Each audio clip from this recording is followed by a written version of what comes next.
Hello, and welcome back to the podcast. I'm your host, Joe 2 and Love, here with your AEW Dynamite review for June 11th, 2021. Hope everyone's being safe, and hope all is having a good weekend.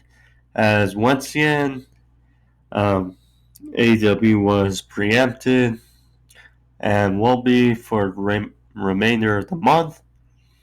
But rest assured, July 7th, we'll be back on Thursday reviews because AEW Dynamite will once again be touring on July 7th, starting in Miami.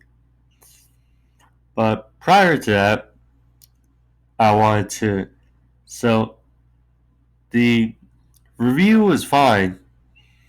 Or, excuse me, the show was fine. It wasn't a great episode of Dynamite. It was solid. But some big news I want to get into, and you saw in the thumbnail that interesting news regarding the Impact World Championship is that it was announced on Impact on Thursday night that it will be, excuse me, so Saturday night tonight will be against all odds Kenny Omega versus Moose for the AEW, or excuse me, the Impact World Championship at Against All Odds. There's that.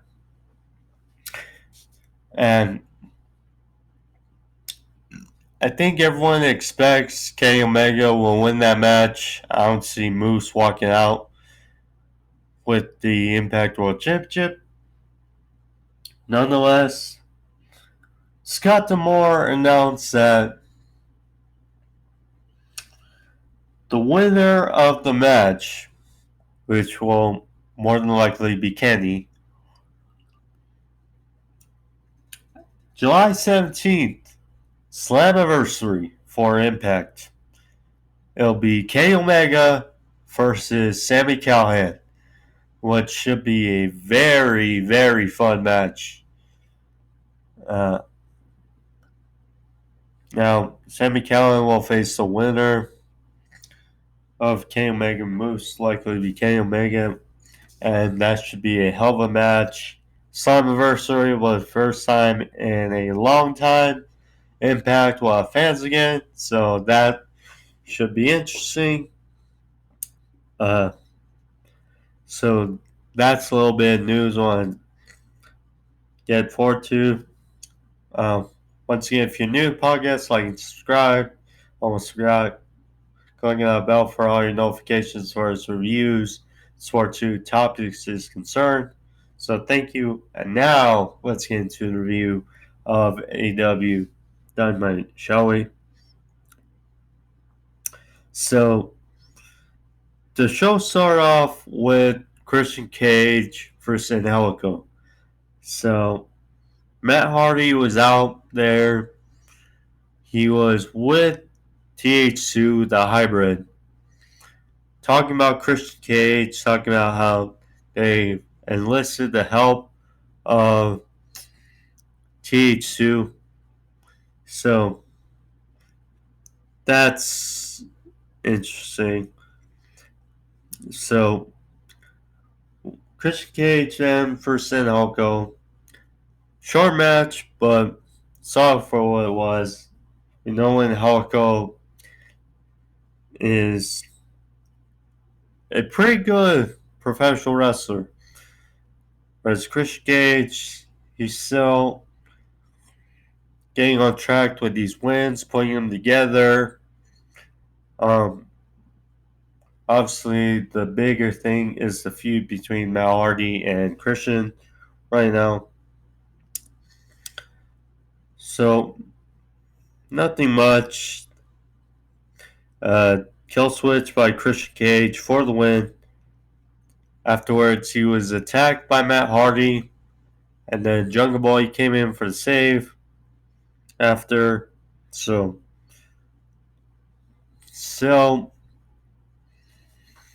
I think we're still curious to see if Christian Cage will face or turn on Jungle Boy when he faces Kenny Omega on June 26th. Um, Rest assured, but it would be interesting. A swerve definitely that would take place.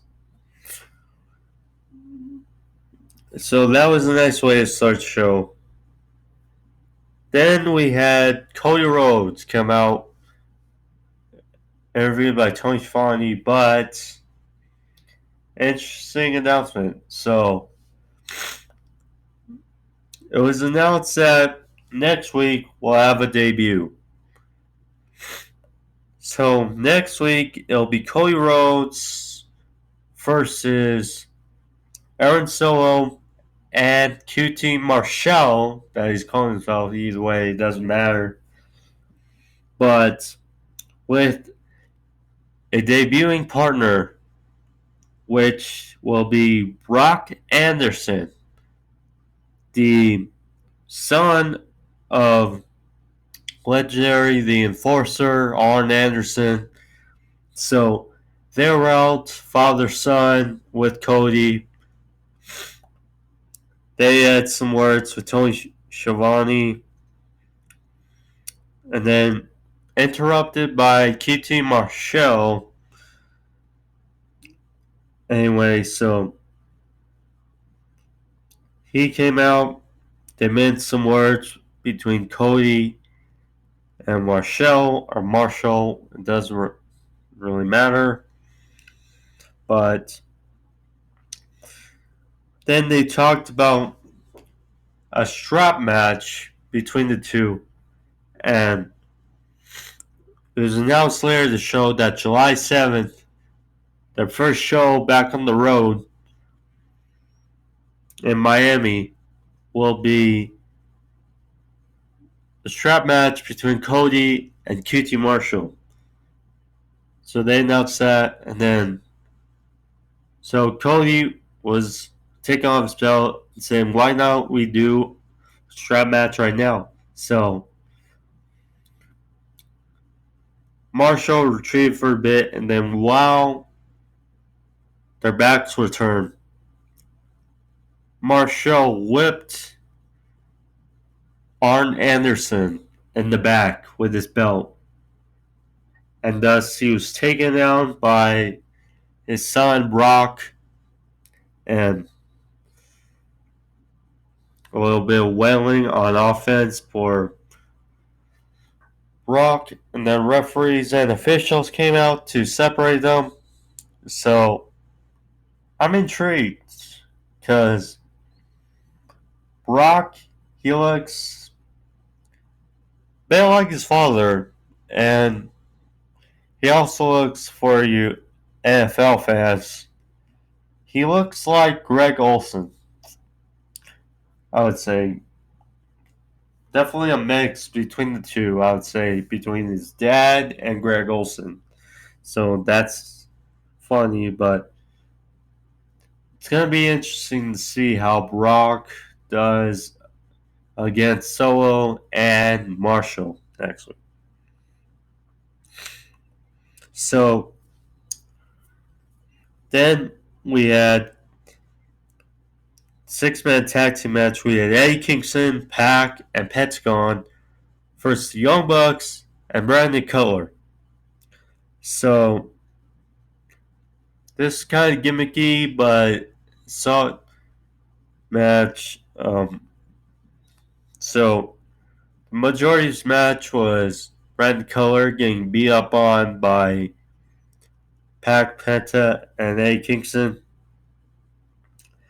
So then afterwards, the Bucks accidentally hit a super kick party on Cutler. Most of this was misfire at the end between the Bucks and Cutler. The Nice Destroyer brought Penta a step up tope con Hero. Then a beautiful 450 by Pac. Follow up with the Brutalizer on Matt Jackson. Nick Jackson tried to break it up, but to almost no avail. So in a Kingston and Pac hit dueling topes to the outside. And then Matt almost got the win with a roll up on Pac. And then Cutler tagged himself in, but missed Pac with a springboard elbow drop. Kingston hit his signature backhand for the win. Afterwards, the Young Bucks ganged up with the Good Brothers after the match, but Kazarian came in for the save. So making this feud out with Kazarian and the Elites. I mean, it's strange. Definitely strange. So, but it is what it is. So, then we had the Pinnacle.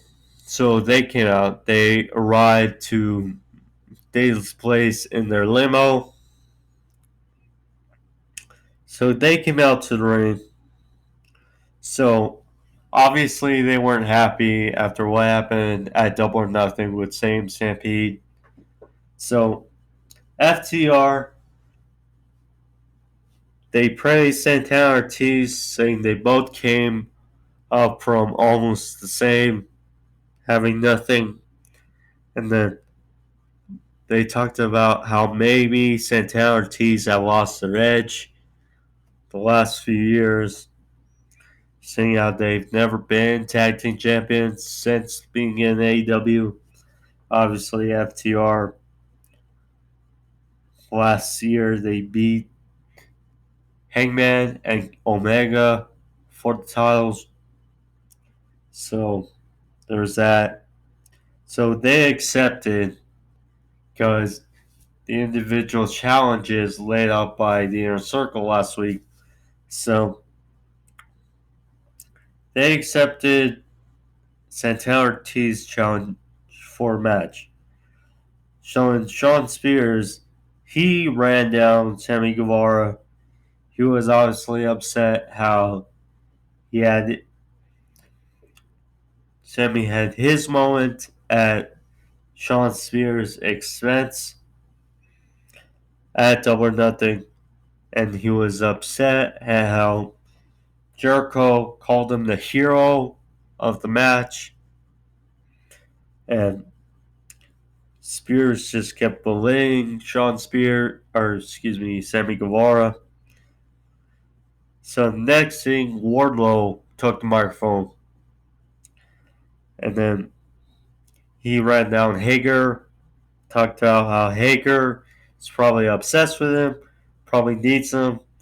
Talks about how every time he's in the ring with Hager, he brings the best out of Hager. So that's probably why he needs to take it to Hager's World, an MMA fight for next week. So he accepted Hager's challenge for an MMA fight next week. And then MJF then lastly took the microphone, talked about how many of them that are in the ring are frustrated and angry when he's just tired. He's tired of being the best. He's tired of being and how everyone knows it, and how he's so young and all the pressure that puts upon him and they belittle the fans. So he denied Jericho's challenge for a match after beating him twice. So next thing we had the Jericho was on the Titantron. He appeared on the Titantron. talked about how they've been through this before.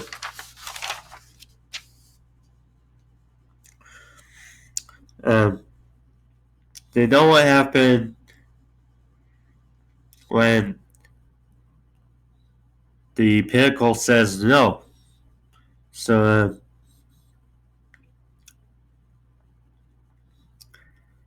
excuse me. So, Jericho said how they best them again so they can rant about it while walking home. So, keyword walking. So, Jericho walks out. They panned out the camera. It shows Spears, Santana Ortiz, Sammy Guevara on the Pinnacle's limo. So they had hammers, they had baseball bats, and they just went to town and trashed the limo of the Pinnacle. Now Jericho is still selling his elbow injury from blood guts, so he still has hand, arm in a cast, and was taking some half-ass shots with baseball bat in one hand, but nonetheless, they trashed all the windows. Santana took, I'm not sure if it was spike or nail. He flattened the tire of the Pickles limo. And then next thing you know, after they spray paint something on the limo, Jake Hager, he's in a forklift. And he's operating this forklift. And then he runs into this, or drives into this limo with this forklift. And then that's all she wrote. He lifts up the lifts up the limo with the forklift, lowers it down, and then you can tell the limo is totaled. So they all join Hager on the forklift. Jericho. Jericho says, "Hey Pinnacle, you might want to call an Uber." So he laughs, and then Sammy says, "Hey Max, you little company bitch, I'll fight you any day of the week." So they cut to MJF, who looks sick, and then next thing you know, they drive off on this forklift, giving the bird, and then that was an absolutely hilarious totaling segment. And we know this ain't over between the Pinnacle and the Inner Circle. So we go from that to Darby Allin, who apparently accepted the challenge of Ethan Page and Scorpio Sky, but announced that he'll go at it alone. That it will be a handicap match and Darby Allin won't find a partner. So, very odd. Very odd. I mean, this should be over. Two things. I hope this will most likely escalate in. So, either it's going to escalate in some interference, or Scorpio Sky and Ethan Page get the win, which will be just would be just utter crap. And I just want this to be over, but oh well. So then we had Miro versus Evil Uno for the TNT Championship. This was a solid match, a hard-hitting match, but mostly we know Miro was not losing his championship to Evil Uno. So Uno, we know, is a great wrestler, and he did pick up a win on Elevation in a singles match, but he did not do enough to qualify a TNT Championship match. Yes, Silver gave his chance to Uno, but it doesn't make any sense. But Miro won. He made Uno tap out in front of the Dark Order. In front of the Dark Order, which just odd. So then we had Kenny Omega interview and Don Callis. They were out with Tony Khan. They praised Jungle Boy, short and sweet, but they called him a one-hit wonder, much like his theme music. And Omega said he sees a bit of himself, his younger self, in Jungle Boy. So then they were interrupted by Jungle Boy after they said he didn't have the guts to face him. So Jungle Boy came out and short and sweet. He said, "You talked way too much," after Omega was getting riled up, feeling frustrated.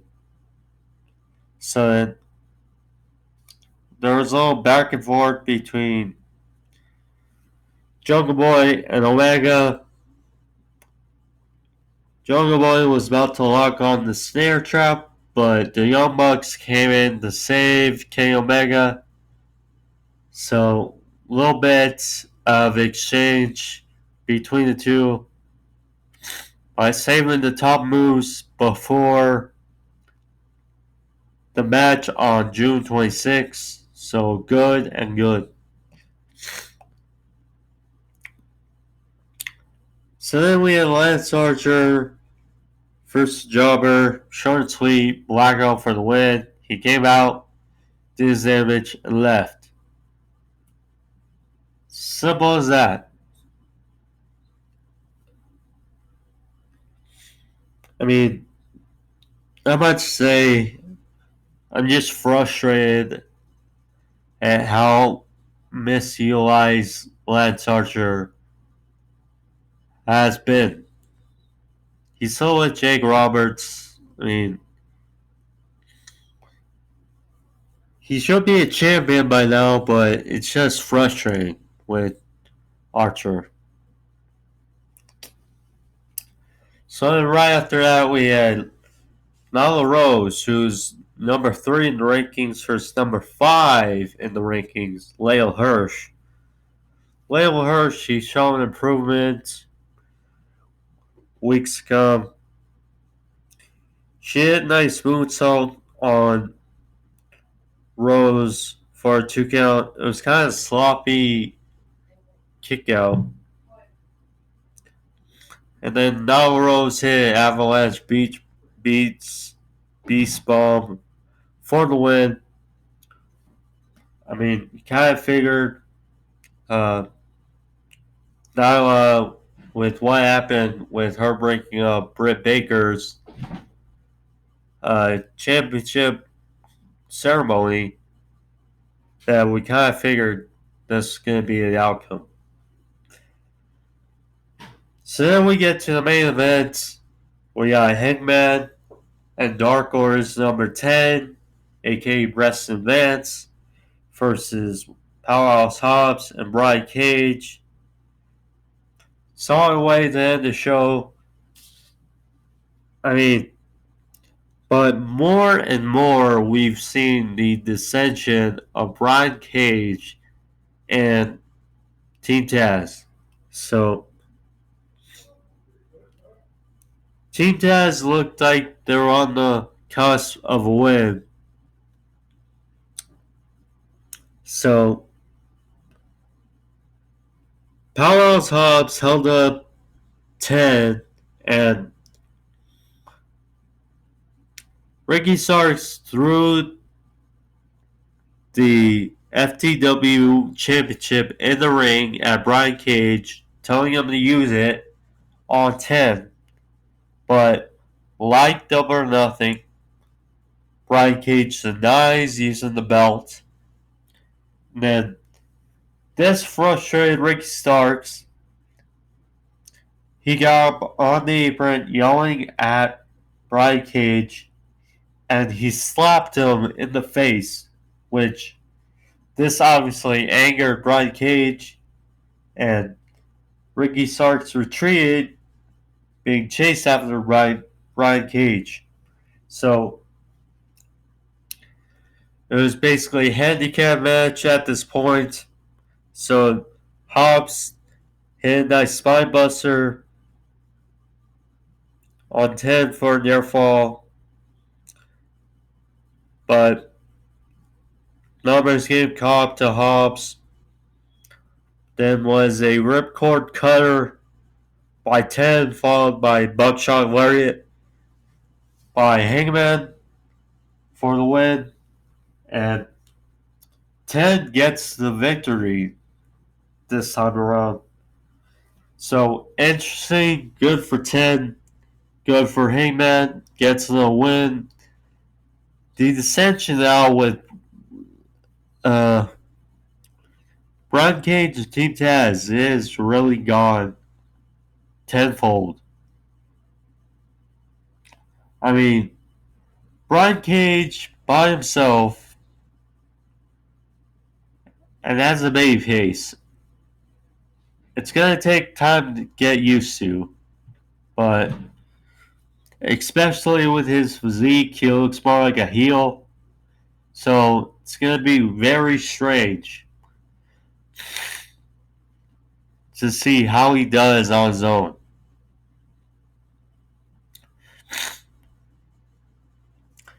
But to close the show, the Dark Order, they're out. They cheers themselves, drink some beer while -1. He drinks some water, so that was a nice way to end the show, I would say.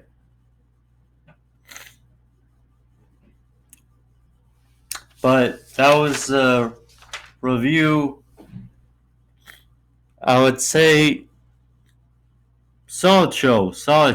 I mean, wasn't great. I mean, still have 2 weeks. Yeah, 2 more weeks of these shows in Daily's Place. And then AEW starts touring again on July 7th. So just 2 more shows, and we'll see. Unless there's a third on the because there wouldn't be a week prior, so I'm guessing the final show will be on the 26th, and then for the preempted.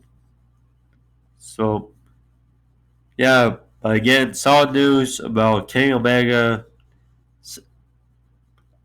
Nonetheless, the winner of Against All Odds tonight between Kenny Omega and Moose to face Sami Callihan at Slammiversary on July 17th. That should be a solid match. But nonetheless, thank you guys for staying here for the review. Thank you. Hope you all been safe. Again, if you liked it, like and subscribe. Thank you. And have a good day and peace.